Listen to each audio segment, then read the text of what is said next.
Hey guys, welcome back to another part of the Romance Club Cells in the Fog, and we're going to start with episode 5 and do episode 6 as well. So, Adelaide is taken into the open sea, there is not a soul around, and death glimpses on the horizon. So in the last part, there was the big battle when Diego came for us, and our friends tried to help us, but we got blown off of a ship. So, here we are in the middle of the ocean, all over again.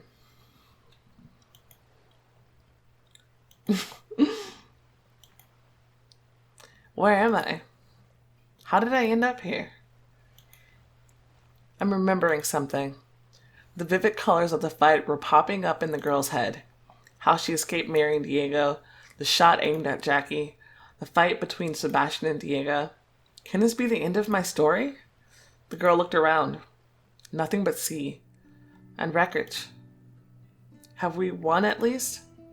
There was nothing but sea, as far as the eye could see. I read that seagulls fly near shores.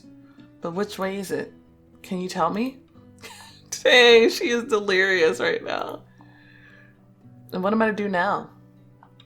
I think I'm going to do swim it. It won't get worse. Even if I get the wrong direction, it's better than not trying at all. Adelaide lay down on the board and began to row with her hands. It's harder than it looks. The water pushed her hands to the sides. The waves tilted the board up and down, and salt water splashed on her face. Synchronizing both hands was impossible at times, which caused her improvised boat to swirl in place. And the girl could no longer swim in the right direction. Oh, darn it. Her hands started to feel heavy, and her strength was coming to an end. She stopped to rest a bit. She was out of breath. Hours went by. And with every passing hour, it seemed hotter and hotter in the sunlight. Adelaide started to feel sick. Her head started to spin and her cheeks began to burn. I should cool off, otherwise I'm going to faint. The girl leaned towards the water and took some in the palm of her hands. The light was gleaming hypnotizingly. Watching her hands for a while, she splashed cold water on herself. That's better. But I'm so thirsty. There's so much water around. But just one sip and I will want to drink even more and die more quickly of thirst. Strength was leaving Adelaide. Life did not prepare me for this. If I worked on the ship longer, maybe I would get used to it? The girl was getting sleepy. Not sleepy. She was about to faint. Of heat, of tiredness, of thirst. If I don't do something, I will faint. How to restore my strength? Catching a seagull is kind of... This one doesn't really matter. She's not going to be able to catch a fish. Let's go for the mussel and the plank.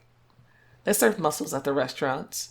Maybe it's no oyster or clam, but they do have a shell, meaning there's meat inside. Hanging over the edge, the girl submerged her hand under the board.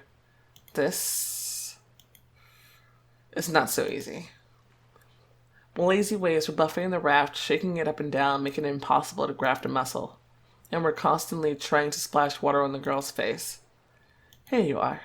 The girl finally managed to find a mussel, but her fingers were slipping off. It turned out that the shell was firmly attached to the wood, and even when she managed to grab its smooth shell somehow, I don't have enough strength. Ouch!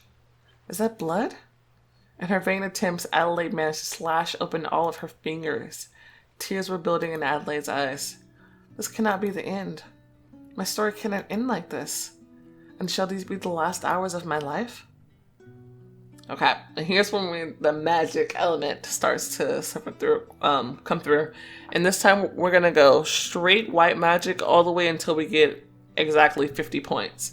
And then we can mix it up a little bit with white and black magic. I regret only... I don't know if my friends and family are alive. I hope my parents are alright. And let them think that I ran away and found my happiness in a faraway colony. And the first swallow, may they defeat Diego. And may everything work out great for all of them. I would have watched out for them. Sounds of a wonderful melody. This music was soothing and filled the soul with happiness. What is it? Who is it? Mermaid! This seems to be my end. I'm delirious. She's laughing. She's so pretty. What song is it? What is it about? Yeah, I don't know what that says. I do not understand a single word. This seems like a dream. Is that how you see my soul off to the next world? I find it hard to believe this is real. Maybe this is it. The thirst. And I must have overheated. There are no real mermaids.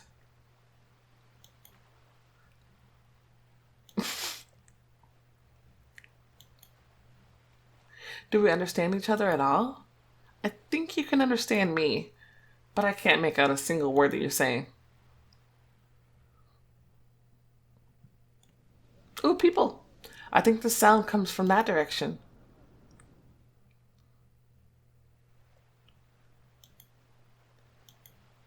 The vision disappeared under the water as if it was never there.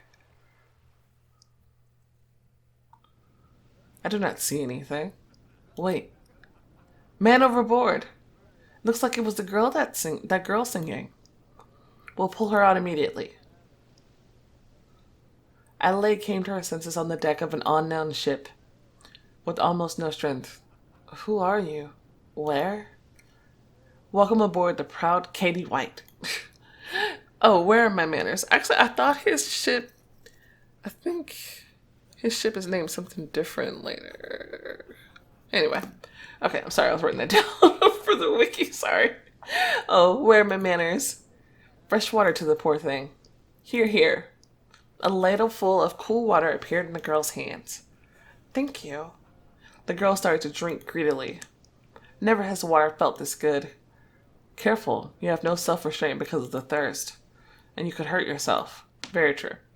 I will consider it. We are heading to Santo Domingo.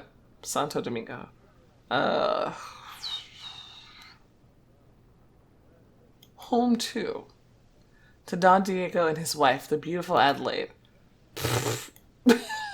The unexpected news made the girl choke. Is everything okay? Yes. I did warn you to drink carefully. So where was I?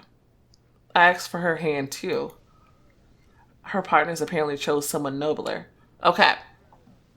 Now, he is another romantic interest that doesn't manifest itself until the very end of season 2. His real name is Clive. He's not just a colonist. Yeah.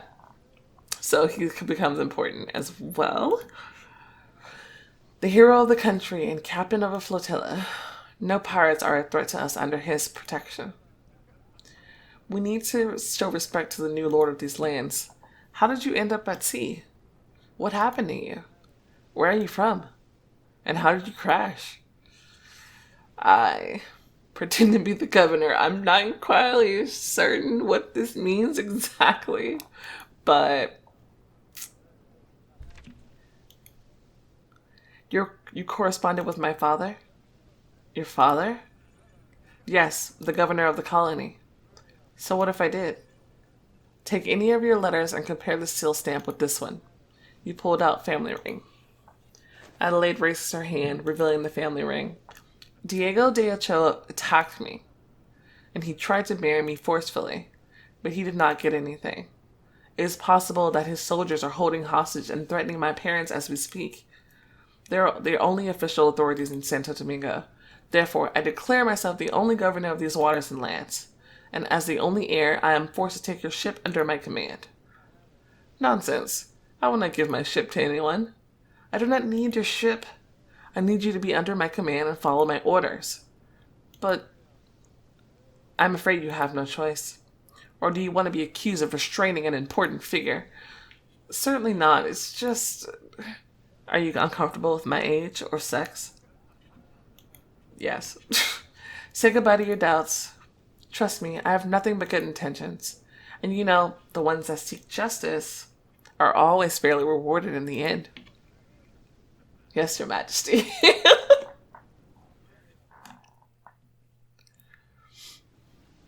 Fog ahead. Do not be superstitious. But the rumors.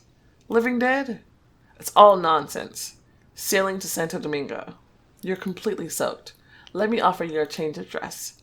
One of those we were bringing as presents. All right. I choose. All right. There's the royal ball dress. The English style dress. It's kind of cute. And then the Dutch style. Not exactly my favorite. I don't really like the color. But either way, choose this one. For the most appropriate dress for a lady of your status. Seeing your posture now, I blame myself for not trusting you from the start. You are obviously a noble heiress. Captain, are you trying to distract me with my conversation with the governor? I'm reminding you about the fog. What about it? I think we should change course and go around it. This is nonsense. Or did the story of a drunk scare you that much? Well, he was pretty convincing. And the details made my blood run cold. He spent several days drifting at sea. The thirst made him go crazy. He was delirious. I have a weird feeling. Adelaide felt a deja vu, as if she had already seen this somewhere. No better said, felt it. Something dark, as if from a nightmare.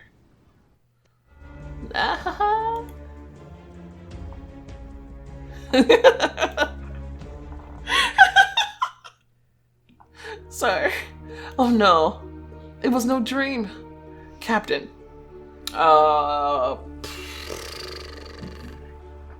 Shoot. I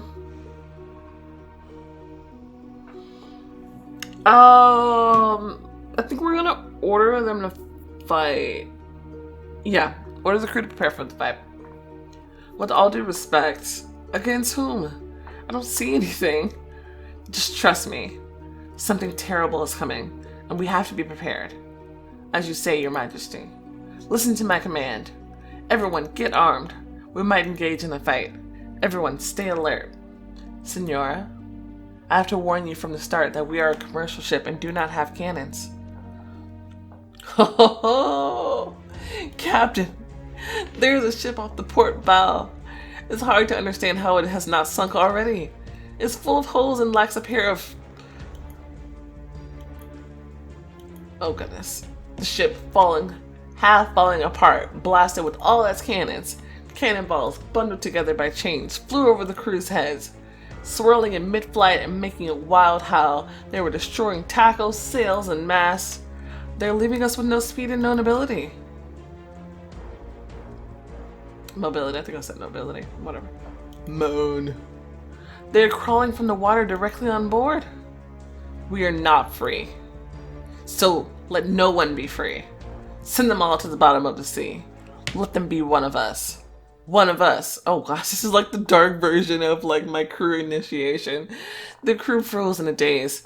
None could believe their eyes that this was really happening.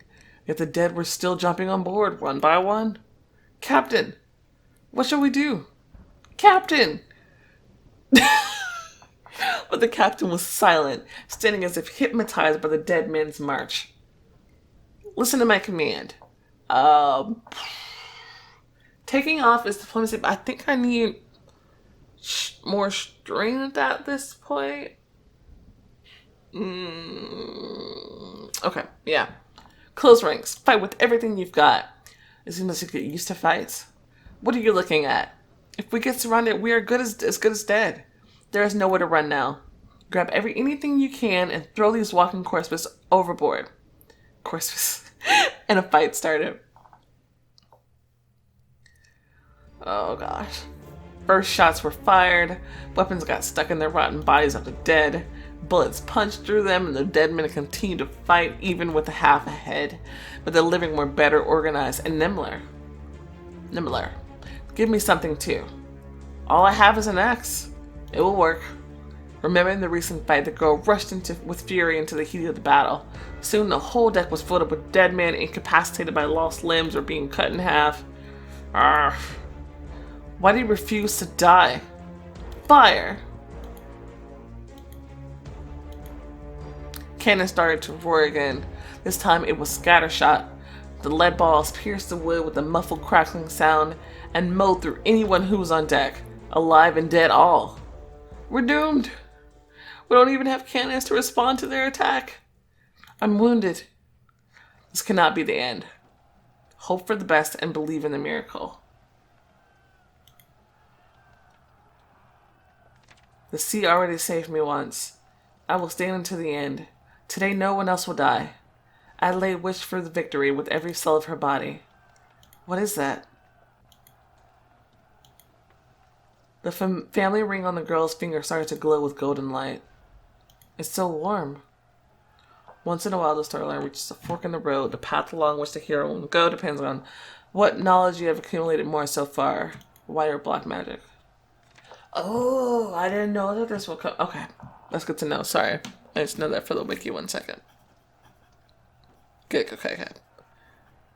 Because I thought you had to unlock black magic here if you stayed to fight on the ship, but that's not the case. Okay. Sounds of an alluring melody. I know this song. I thought it was you singing.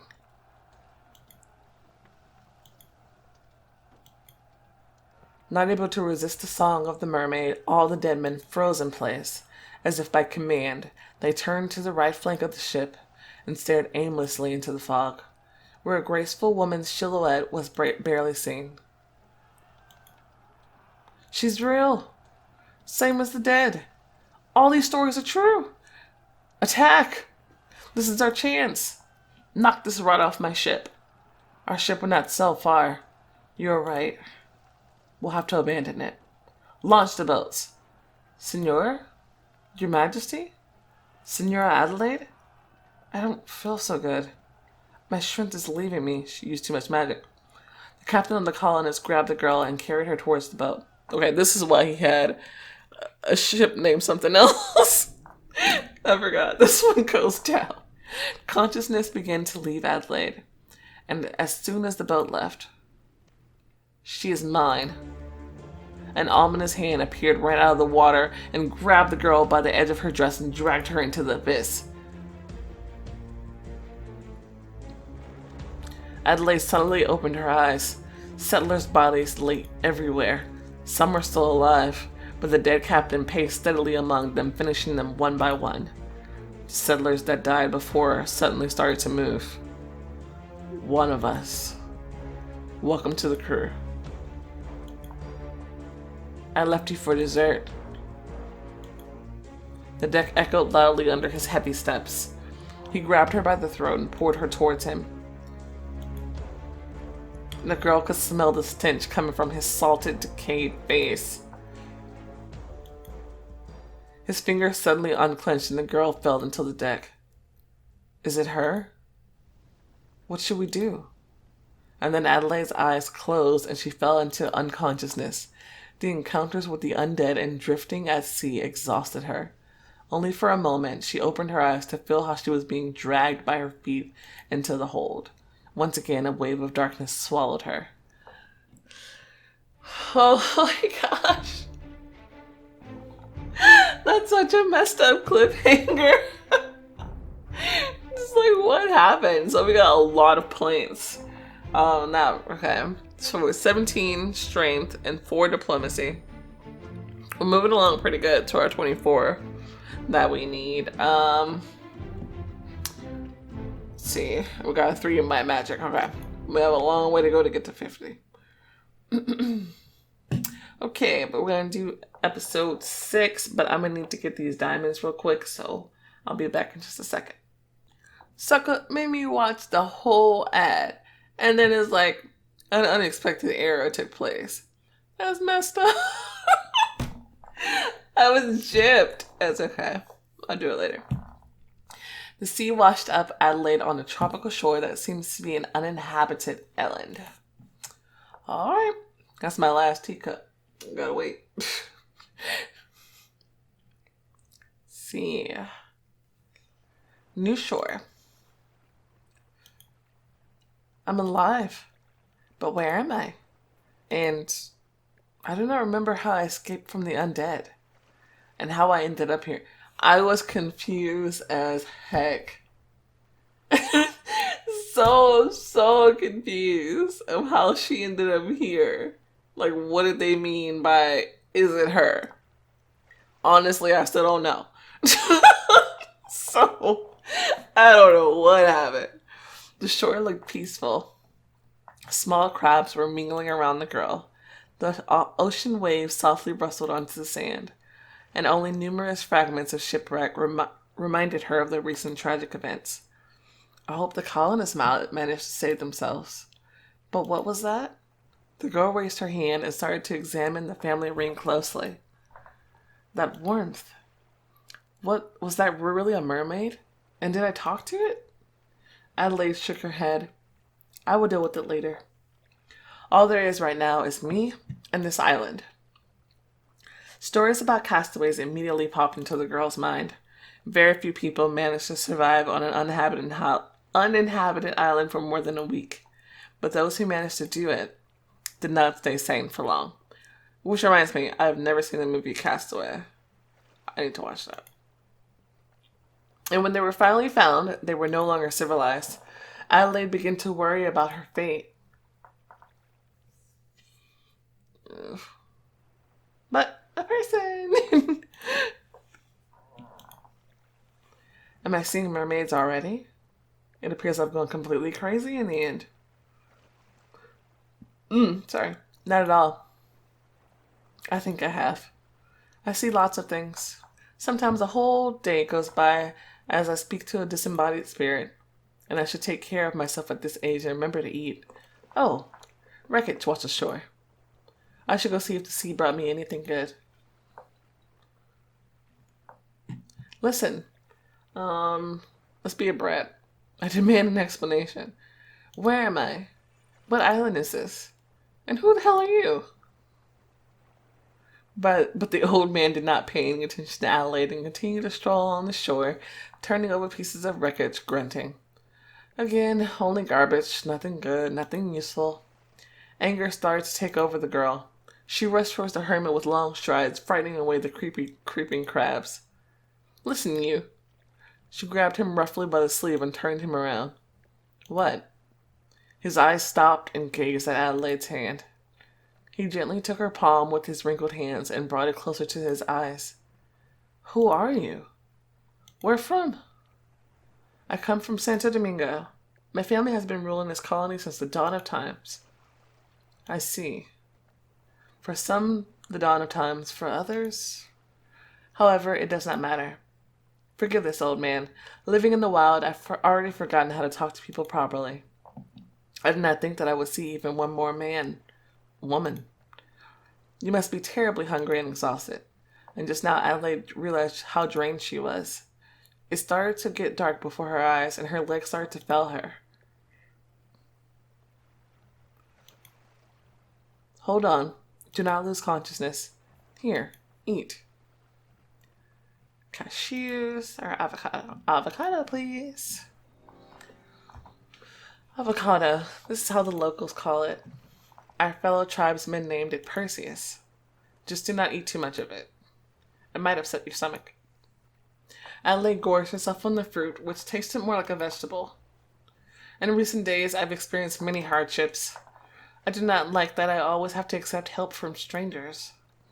It's no problem, if I understand correctly, and my memory from the past centuries does not fail me. Centuries? Maybe years. Yes, years. See? Alright, it's pointless. It's going to be midday soon. I think we should go to my shack to avoid basking in the sun. Okay. And they wandered deeper into the jungle. This forest looked charming and mysterious. The singing of birds and the fragrance of exotic flowers lured Adelaide. But she understood that despite all of the beauty, the jungle was a very dangerous place. And that is why her new companion was so interesting to her. Tell me, who are you? You can call me Ponce. Just Ponce? Yes. The rest does not matter. Why doesn't it matter? Can it be that you have no relatives who are worrying about you? Don't you have unfinished business on the mainland? Are you ready to give up that easily on your name? It's all long gone and fades away in the light of the near future. So what's coming? Darkness. Darkness and death. Speaking about that, how did you survive in the jungle? I knew the jungle very well by the time I ended up here. I buried a lot of friends because of poisons, illnesses, predators, indigenous. And what did you travel to that you managed to encounter them? Them whom? Indigenous? It must be 100 years now since they were wiped out from all the colonies. Many places, but who is interested in an old man's stories? Your stories, though, those I would like to listen to. Tell me, did you see anything strange happen to you the other day? Actually, yes, there were. How do you know all this? And who are you? It's much more important who you are. No, better said, it is much more important if you know who you are. And what kind of blood runs through your veins? What do you mean? Maybe nothing at all. Maybe I'm just mistaken. Or maybe the sun finally fried my brains. The jungle was brimming with sounds and living creatures. The inhabitants of this forest were not frightened by people. They were not hunted for leather, feathers, or fun. And therefore a new visitor aroused their interest. Ooh, animals. Oh. What happened? Old bones. I had walked around the island in the morning before I came across you. I need to catch my breath a little. And the owner of the island sat down on the nearest snag near a small spring. Adelaide herself felt tired. Although she did not walk that much, the latest disasters completely deprived her of her strength. Take my flask and get me some water. It will come in handy later on in the evening. All right. The girl went not far into the jungle and holding onto a branch began to gather water. He's so cute. Oh. From the thicket of the forest, two huge eyes stared at the girl. You scared me. The outlandish animal cautiously crept up to Adelaide. The lemur was obviously interested in this new inhabitant of the forest. Piastra, Piastra. Oh, you can talk. The motley bird sat on her shoulder. Rascal. Bloody hell. Where did you learn those words? Cut the rope. We sail away. You're so cute. But I can take only one of you with me. They make you choose. The parrot is really funny. He says like a lot of crazy stuff, and they have like full on like conversations and arguments. But for now, I'm gonna take the lemur. Cause he's super cute. Oh my gosh. Come here, baby. The girl squatted and held out her hand to the little one. Oh. The lemur began to move carefully towards the girl's hands until their fingers touched. Do you trust me? The lemur ran up her arm, scrambling deftly and chasing away the parrot. The bird flew into the jungle, swearing curses left and right, while the animal sat down on the girl's shoulder, wrapping his tail around her neck. What do we name it? I kind of name them all the same thing. Axel. The animal stared and obviously did not yet fully understand what was happening. It's okay. You'll get used to it soon enough. And with a new pet on his shoulder, the girl returned to her companion. Here's your water. Oh, thank you, dear. I see. You got a new friend.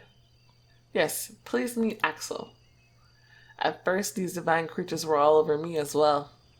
All right, it's time to move on.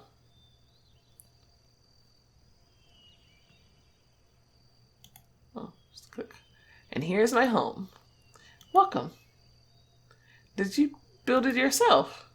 Yes. When I still had the ability. A long time ago. Wait outside. I should clean a bit. And groaning, the man climbed up. Adelaide knew that the native peoples always built their shelters high up so that animals and snakes could not crawl inside. But this house was obviously built too high. What strange totems. Indigenous probably used to live here, and they remained here ever since. But it's strange that an educated person did not cut off these frightening faces. These totems caught the eye. Adelaide could not tear herself away from them. There was something frighteningly repulsive and at the same time familiar about those faces. She began to feel an increasing warmth inside herself once more. "You can climb up, my dear." These words quickly knocked the girl out of her numbness. "Yes, of course."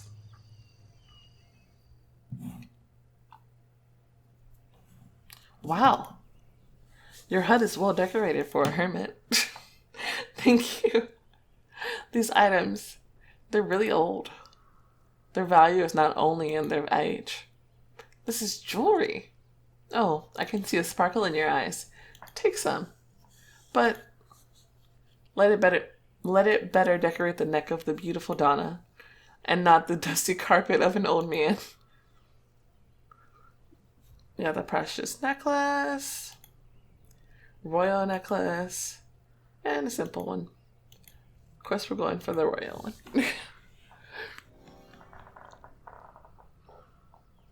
"Amazing. I see you're a woman of fine taste, too. We intercepted this jewelry with one of the English ships. As the captain confessed, it was to be presented to the Queen. But I thought it would find a more suited neck for it. And I think I was not mistaken."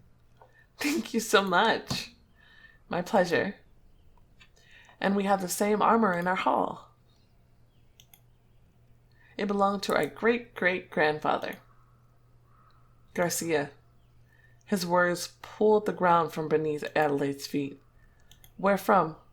"We served together in the army. He had a big soul and a good heart. He was the best of the three of us. Adjutant to the great Cortez. By the way, now I recognize his eyes in you." "I do not understand." "You were at sea for too long. Here, have a little coconut milk and I demand that you finally tell me everything." "It's a very long story." "Tell it. As detailed as possible, please." "As you please. If you decide to not pay for it at first, when you go to sleep, you're given the option to pay for it. The option to get ahead and witness it as a dream." He lit the pipe from a torch and began his story. A haze of ancient stories covered Adelaide.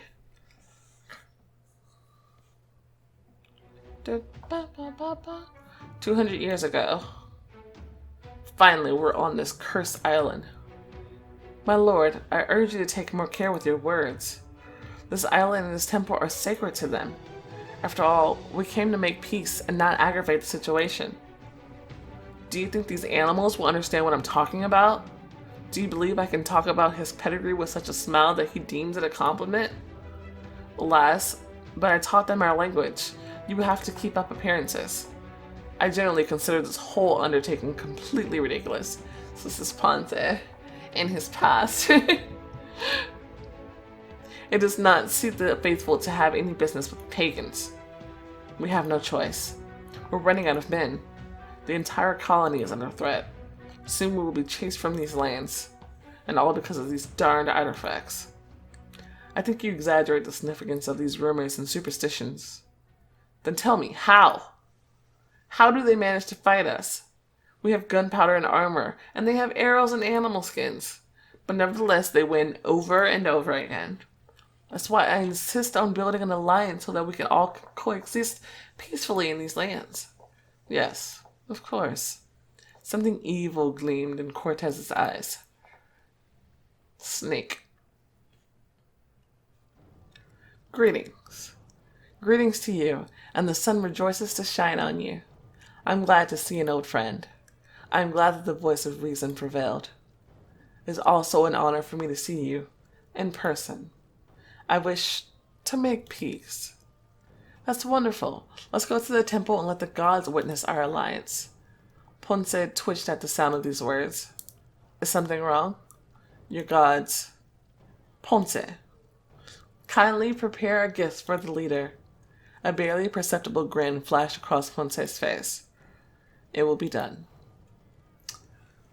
Sneaky. So this is where you keep the sacred artifacts that you used to defeat my army. We cannot call them ours. Back in time, the spirits gave us these gifts. With their help, we protect these lands from evil. And we praise the spirits as the true owners of these lands. We are only guests in this world. They are eternal inhabitants. Father, I've grabbed someone along the way in one of your villages. An infernal flame was flickering in Cortez's eyes. Cortez took the girl, holding her in front of him, and put a blade to her throat. And now you will give us your artifacts. Otherwise... I think you get the idea. Do not listen to him. Without them, we're doomed. Be silent, you rubbish. Garcia, I trusted you. Only on your word did I agree to this meeting. I swear I did not know anything. Cortez, it's dishonorable. It's low. Garcia, didn't you dream of ending the war? Here it is, right before us. But not at such a price. Take everything. Just give me back my daughter. No! I see no reason to live without you. Fine. And the leader ordered his people to give up their great artifacts. Sword of Death. The Sword of Death controls those who have already left this world. This blade will suit me. Amulet of Life. The Amulet of Life will prolong your years in this world. Ponce, take it. Consider it a decoration from the Queen herself. Thank you. Ring of Pure Magic. The Ring of Pure Magic reveals the hidden gift of the bearer. Well, since there's no one left, Garcia. No. I'm guilty, but I swear to you, maiden, that I will never turn the power of the ring for evil. I cannot promise such a thing. The blade pierced the girl's chest. No! Darn you. Cursed. Cursed. Cursed. So you're kind of getting a little sneak peek into who all the spirits are. Adelaide's vision startled her awake. Ponce was snoozing in the corner under a rag. Through his dream, he prayed for forgiveness and swore that he repents. He regretted the sins of the past. The animal has run away somewhere. This did not upset the girl. She knew that lemurs went out at night. Weird sounds coming from the jungle were calling out to Adelaide. It's a strange island.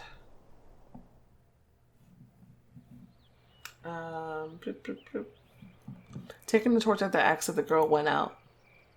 It's a very strange island. The forest was filled with sounds, but there was something else among the normal chirps of the insects and the singing of the birds. I need to leave this island soon to see those who are dear to my heart. Yeah. Mom and Dad should know that I'm alive. I miss Will, that cute romantic kid. And I miss the crew as well, even the insolent Sebastian.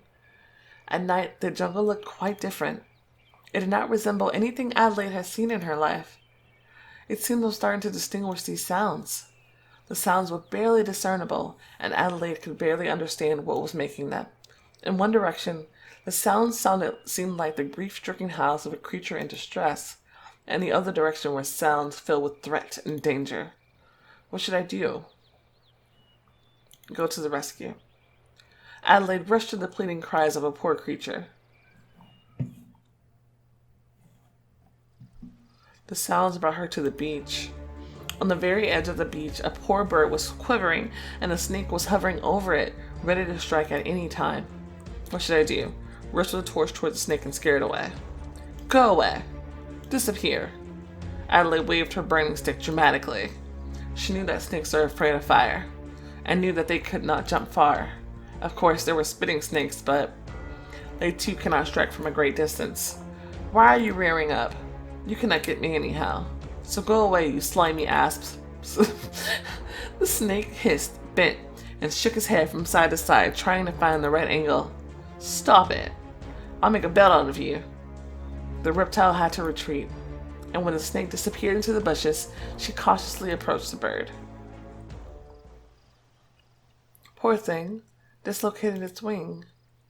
Adelaide knelt in front of the small creature and gently took it in the palm of her hands. That's okay. I will care for you. I'll feed you and give you water, and soon you'll be able to fly again. Adelaide's body was pierced by warmth, and the ring started to shine, and then the wing popped back into place. Adelaide was paralyzed by amazement and wonder. The bird broke free from Adelaide's hand and flew into the sea. Wait! Where are you going? Straight into the water? But as soon as the bird touched the surface of the water, the girl was blinded by a bright flash. After Adelaide rubbed her eyes, and the bird was no longer there. Instead, a mermaid appeared out of the water.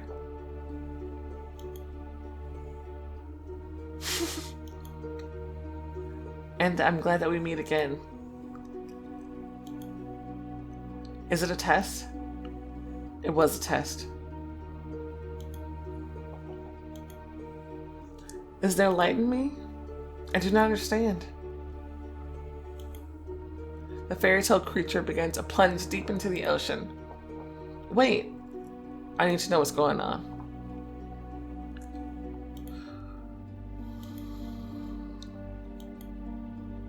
Oh, sorry, I must be reading it. I'm just clicking away. And then she dived headlong into the water. A light was seen in the depth of the sea, and the girl swam after it as if enchanted. She swam and swam. Every second it seemed to her that she was only a couple of strokes away. But the light was like the horizon moving further away, and at one point she realized she did not have enough air. Horror overtook Adelaide. She was so deep underwater that she did not have enough time to resurface. Her hands and feet were getting heavy from fatigue. She drove herself into this trap, chasing after something. After a dream? Yay. Oh my god. I can't believe I just stopped and I started quickly. I just got into the story. I forgot I was recording. Sorry. Everything around has changed. No water? Where am I? This is the Fiddler's Green. A paradise for seafarers. So, have I drowned after all? I'm dead. No. Who are you? Are you a mermaid? Yes and no. This is one of my facets. You see me like that because you expect to see it. Then who are you really? People call us spirits. Sometimes light, sometimes good, sometimes white. We are behind every story in which the sailor talks about his miraculous survival. We are nature's force of life. We are the kindness of the mother who gave birth to all life. We are your silent companions. And you are protecting me? Of course. And what's more, you open the door for us into your world. Every time you are overwhelmed by the desire to help someone, save someone, to relieve pain, we are ready to come to your calling and help. But why me? I do not have enough time to answer this question. The Fiddler's Green is not for the living. I hope we'll see each other again soon. It's such a pretty place. She was lying again on the beach of the deserted island. Oh, the power in you. I've never seen such kindness before, and so bright a light. What was that? Magic. And I'll teach it to you. Yeah! Boop, boop, boop, boop. Into the training art. Anyway, so it was only a few points we got this time. It was more about learning a little bit more lore about the world. But yeah, so we got 1 strength, we're 18, 4 diplomacy still, and 5 white magic. So just teetering along. This is episode 6, so we have 7 and 8, and I believe most of 9. No, just 7 and 8 we have to get up to 22. But we're really, really close, so we only need 19, 20, 21, 22. 4 more points, which should be easy to get within 2 chapters, I would hope. I say that, but we only got 1 this chapter. But no, it's fine. Anyway, next time we're gonna start doing our training and stuff like that, and that'll be awesome. But I'm gonna go ahead and stop the part right here. I hope you guys are enjoying this, and because I know I am, it's a lot of fun. Thank you guys so much for watching, and I'll see you next time. Bye!